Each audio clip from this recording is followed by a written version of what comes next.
Okay, 67,000. You just have to think about that. 67,000, right? South Africans have went to the U.S. Embassy and declared interest in being a refugee and resettling in the United States. Now, if you were to go on YouTube and just look, you'll see interview after interview after interview of South Africans saying they're perfectly happy in South Africa. But you got to ask yourself the question, what would 67,000 racists do if they got here? I don't know. I just want to ask the question. All right, let's just listen for a moment here. Laken-Riley Act. The Laken-Riley Act, you will recall, was passed with the help of 42 members of the House of Representatives, Democrats, and 12, as I recall, Democratic, maybe 14 Democratic members of the United States Senate. And what it says is that ICE, it empowers, the Immigration Customs Enforcement, it empowers ICE to arrest people on U.S. soil if they suspect that that person may be here illegally. Now, they don't need any proof. And according to ICE, they can deport people without any proof, which is exactly what happened last week to roughly 250 Venezuelan nationals, or alleged Venezuelan. We don't even know. We have no idea how many of these people might be U.S. citizens, how many of them might be Mexicans, how many of them might be Venezuelans. It appears that so far, none of them have been convicted of any crimes. In fact, the White House came out and said, they've been in the country a short time. See, these are, and therefore they haven't had time to commit crimes. This is like Minority Report, right? The old Tom Cruise movie where we're gonna arrest people before they commit a crime to prevent them from committing the crime. I mean, this is just nuts. And I mean, it's wrong. It's unconstitutional. It's illegal. It's a violation of the 4th, 5th, 6th, 7th, and 8th Amendments to the Constitution, the Bill of Rights, or at least those parts of the Bill of Rights. And, Tom Homan says, I don't care what judges say. The judges are pushing back, but no judge yet so far has had the courage to hold a Trump lawyer, an administration lawyer, in contempt. And Okay, no. This is what you think that they think. But let me give you an idea of what they think. All right, I thought I told everybody about this before. In case you didn't know, this bill was passed, I think, in January of this year. But it goes into effect in July 1st in the state of Mississippi. So Tom Hartman's asking the wrong question, right? It's not about what Tom Hartman believes, right? What he thinks, right? It's about what Trump and his team thinks, or the people around Trump. Because Trump's an amazing dude. If you're listening to his press conferences like I do, the man is one of a kind.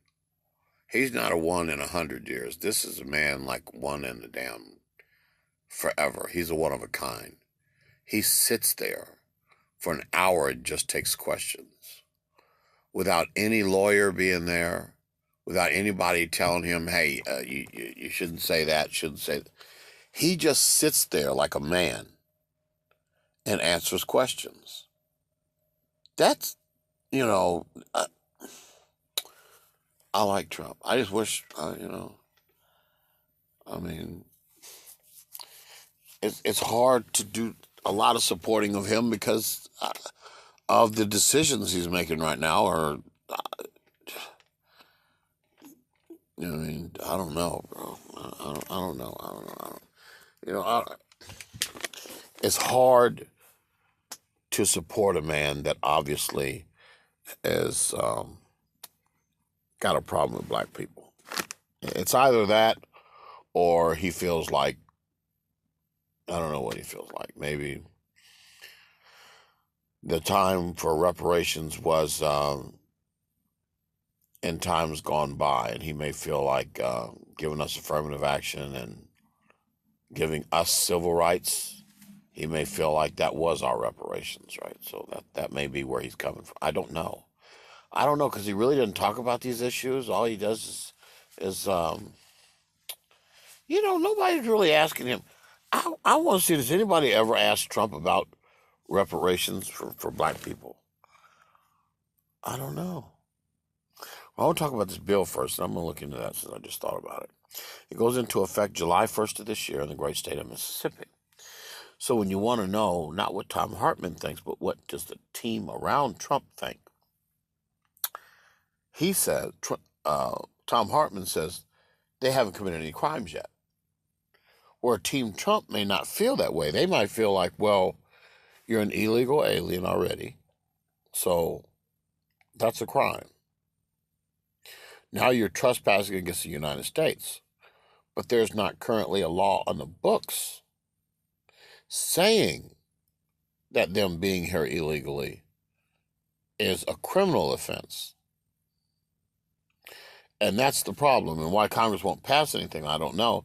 But they did pass this in the state of Mississippi. And unless it's challenged and overturned, it's already passed the legislature in the state of Mississippi. It's already passed into law. It just won't go into effect until July 1st, 3 days before the 250-year anniversary of the Declaration of Independence, which is this year on July 4th. And this, my friend, sounds like hunting season. House Bill 1484, an act to create. Notice, they are creating something.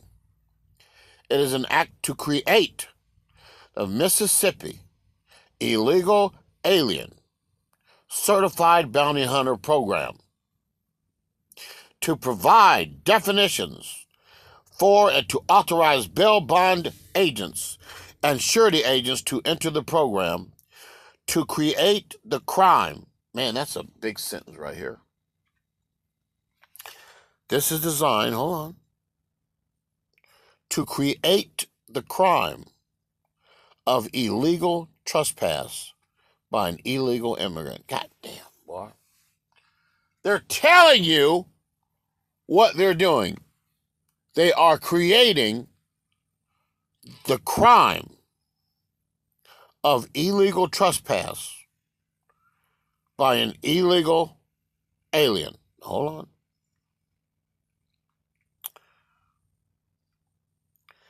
Illegal alien means a person who now notice they say a person. They don't say a social security number. They don't say, oh, let me do this real quick. They don't say a social security number. They ain't going with this capital letter shit. They're just saying a person who is not lawfully present in the United States as defined by under Section 8 of the USC Section 1101 ETSEQ as amended. Now hold on. A person commits the offense of trespass by an illegal alien if such person is an illegal alien and they knowingly enters this state of Mississippi and remains in this state and is physically present in this state at the time a licensed bounty hunter or a peace officer apprehends such person. Now hold on. Okay. In other words, let's say you're a truck driver and you're passing through the state. Okay, that's one thing. This says you knowingly enter the state and you remain in the state. So, if they catch you in a residence at night, you have remained in the state. If they catch you in a hotel room, you have remained. You already know you're illegal. You knowingly entered the state. and you remained in the state, and you were physically present at the time the licensed bounty hunter got you. So this is serious shit, right? The offense of trespass by an illegal alien is a felony for which the term of imprisonment is life in prison without the eligibility for probation, parole, conditional release, or release except by act of the governor or the natural death of such person. In other words, if the governor, a friend of yours contacts the governor and the governor pardons you and says, okay, we'll let that one slide. That particular illegal immigrant, he's the granddaughter of the sheikh over in Saudi Arabia somewhere. We pardon you. Right? Unless that happens, you get a pardon from the governor or release from the governor. Or the only other way you're getting out of this indefinite imprisonment is by the natural death of such person. So you want to know what they think? They think that if you came here illegally, you willfully came here illegally, and you remained here, that you are illegally trespassing in the United States. And now they're just finding ways to put it on paper. In this case, they did it in the great state of Mississippi. So those are my thoughts for the moment, because this is a serious shit. If you read down here, if you go, just Google it, just Google it. It says, the provision of this section shall not apply if the federal government enters a written agreement with the department to take such person into custody within 24 hours of such person being committed to the custody of the federal government. Deport such person. In other words, once you have been arrested, this is what they're going to do. They're going to say, we're charging you with illegal trespass by an illegal immigrant. That's what your charges are. We're asking you to sign this piece of paper and willfully be deported to your home country. You must do so and accept this agreement within 24 hours. If you're not out of here within 24 hours, you'll be imprisoned for the rest of your natural life. Let me say that again. You have been arrested and you're being charged with trespass by an illegal immigrant. We're giving you an option.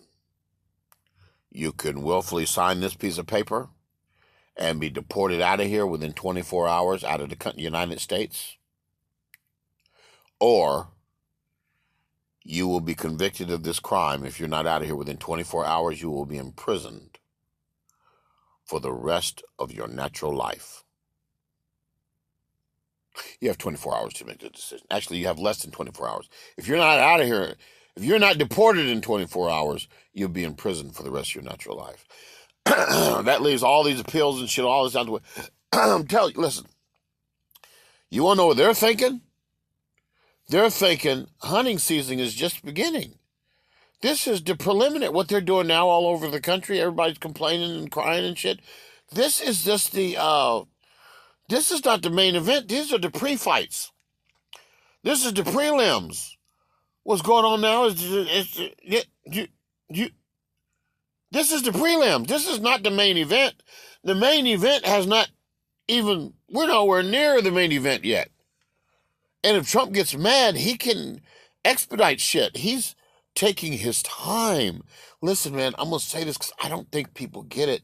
And I will say that, look, I agree. I did not vote for Trump. And if we had an election tomorrow, I would not vote for him under any circumstances whatsoever. But I have to say, I agree with Trump's vengeance tour. All of the agencies of the United States came against him, his liberty, freedom, and his money, and most importantly, his name, which was his money. He was pimping his name. You know, Trump Tower, Trump University, Trump this, Trump that. He was pimping his name, and they tried to destroy his name. So now he's destroying all those agencies that did not correct themselves, did not see it unfair. They didn't see it unfair. It was an act of war. And so I don't fault him for going after all of the agencies that thought it was okay to ruin him. What they should have done was stopped him from ever running again by making sure he was impeached the second time, which is why Mitch McConnell is really to blame for all of this. Trump would have just said, oh, well, they got me, and then Trump would have went on with his life, right? But no, that wasn't good enough. They tried to go after his name, his money, his life savings, imprison him. They went after him in so many different ways that I don't think he would ever calm down. This was an act of war. So now you declared war on an individual that had something called prestige. And now all he wanted was another chance to get back in the White House and assume power. Because now this is biblical. What's happening now is when he gets done with this, all of these experts and scholars and all these religious experts and all these historical, they're going to have to add another book to the Bible called the Book of Trump. And I have news for you. The Book of Trump will never close. Because when he's long dead and gone, they will still be talking about Doge. They will still be trying to create another Doge after this one is done, if there be a United States when he gets done. Trump may tear it all apart because it all came after him. So he has nothing to lose and everything to gain. And as long as he makes sure that all of these things he's doing fall under federal law, he can't even be punished. Neither can Elon Musk. Elon Musk can break all the federal laws. That's what they're carefully doing. They are breaking federal laws and federal agreements so that they can't be prosecuted by a state. That way, they can be pardoned for the federal crimes. You don't have to be that smart to figure this shit out. They are not done. Now they have nothing to lose. They can just do whatever the fuck they want to do as long as they do it in Washington, D.C. There is no Washington, D.C. Washington, D.C. ain't no motherfucking state. Washington, D.C. is not a state. There's no state charges to file. They just have to make sure all their deeds are done in D.C. Y'all get that? All their deeds are done in D.C. D.C. is not a state. There's no state law to break. Oh. I think they thought this shit through. If you just look, I had never went to college. And I'm sitting here thinking it through. And I'm thinking, there's no state law to break. If these agencies are in Washington, D.C., and if he moves some of them, he moves them to a preferred state. He'll probably rethink that, moving everything. Because just because you move shit to Florida, that don't mean DeSantis is going to be in power forever. Believe that. Because once Trump gets out of office, if this is not a monarchy, which he'd like to have, if England is bold enough to say, yeah, we'll take you up on your offer. We'd like the United States to be added to the kingdom, to our kingdom, right? Trump would try to find a way to make an election, a special election, to decide who's in control of that kingdom, because the king and queen of England are now aged. And just think about it. Elon Musk has enough money to buy an election in England. Yes, he does. And if Trump would become the leader of the free world, that includes the UK and all of its kingdoms and territories, and the United States and all of its kingdoms and territories, then they can commit a hostile takeover of Canada. Now, hold on. A hostile takeover. I'm just, If you really think about it, the man, got to give him, man, you hate to say they made a mistake by putting Joe Biden up there in the first place. Not the second term, but the first term anyway. The first term, he shouldn't have been the one chose to run for president. That's the best Obama could come up with? I mean, come on, man. That was, anyway, you want to blame somebody? You can blame Obama. Because Michelle Obama, she can't run now. She could have ran back then and won. Why? They chose, she could have ran for president and won. Now, it just could have happened. Now, it'll never happen, and there's no Democrat with the prestige to win. And dare I say, this Bernie Sanders crusade, which I've been looking around at this Bernie Sanders stuff, and I'm like, this sounds good, right? But let me show you something that nobody's paying attention to. Watch this. Breaking news that could impact the lives of many people here in South Florida and across the country. The Trump administration is revoking the temporary legal status of more than 1 million Cubans, Haitians, Nicaraguans, Venezuelans. That's according to a Federal Register notice. The reason given, the parole programs were deemed ineffective in improving border security and inconsistent with current administration policies. It goes into effect April 20th. The move could leave hundreds of thousands possibly facing deportation. As of now, there have been no comments from the Trump administration. No, Z3.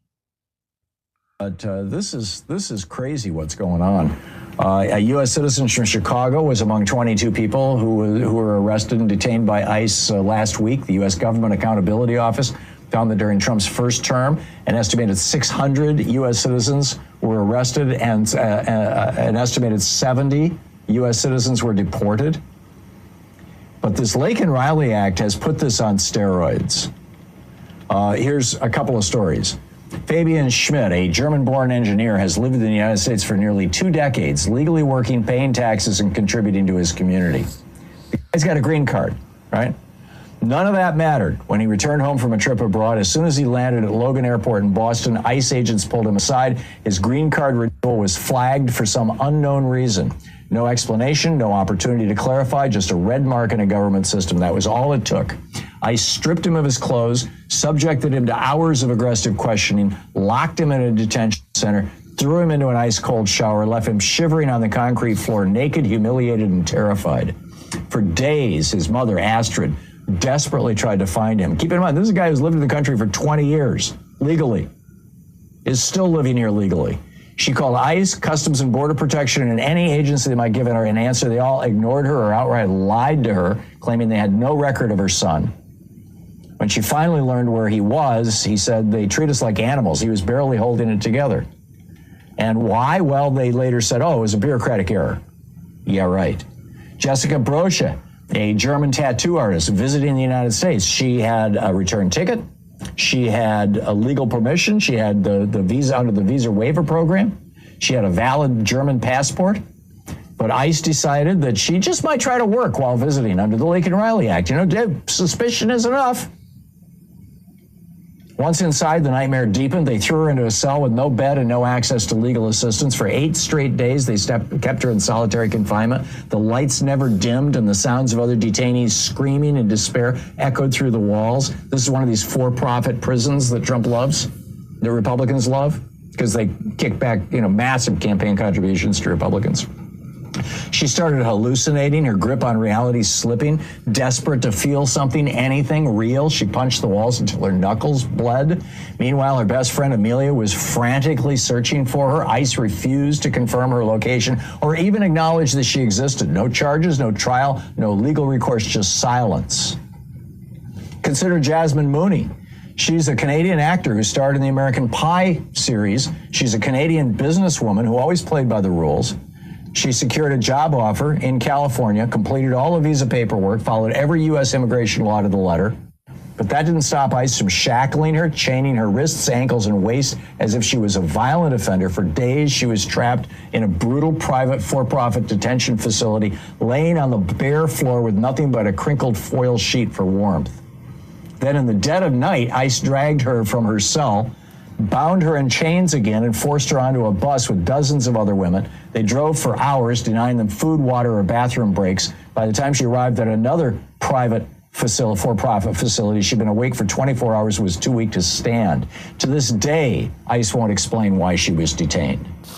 She tells her horrifying story to The Guardian today. You can read it at theguardian.com. She said, I was placed in a real jail unit, 2 levels of cells surrounding a common area, just like in the movies. I was put in a tiny cell alone with a bunk and a toilet. There were around 140 of us in our unit. Many women had lived and worked in the U.S. legally for years, but had overstayed their visas, often after reapplying and then being denied. They had all been detained without warning. This is the bottom line. ICE agents don't need proof. They only need the power to act, and Trump has given it to them. I mean, you know, Canadians, Germans, I mean, we've done this now to Canadian citizens, to Germans. They're starting to freak out. The tourism business in this country is collapsing. ProPublica documented yesterday how a 21-year-old U.S. citizen born in Philadelphia was dragged off to detention, how a 10-year-old American citizen girl was deported, interrupting her chemo for brain cancer. An estimated 600 U.S. citizens detained during Trump's first term. Mistaken? No. This is, ICE has become the protection squad. The German word for protection squad is Schutzstaffel. If that's familiar to you, it's typically abbreviated by by 2 letters, SS. The protection squad. And, you know, they've been given this just basically unlimited power.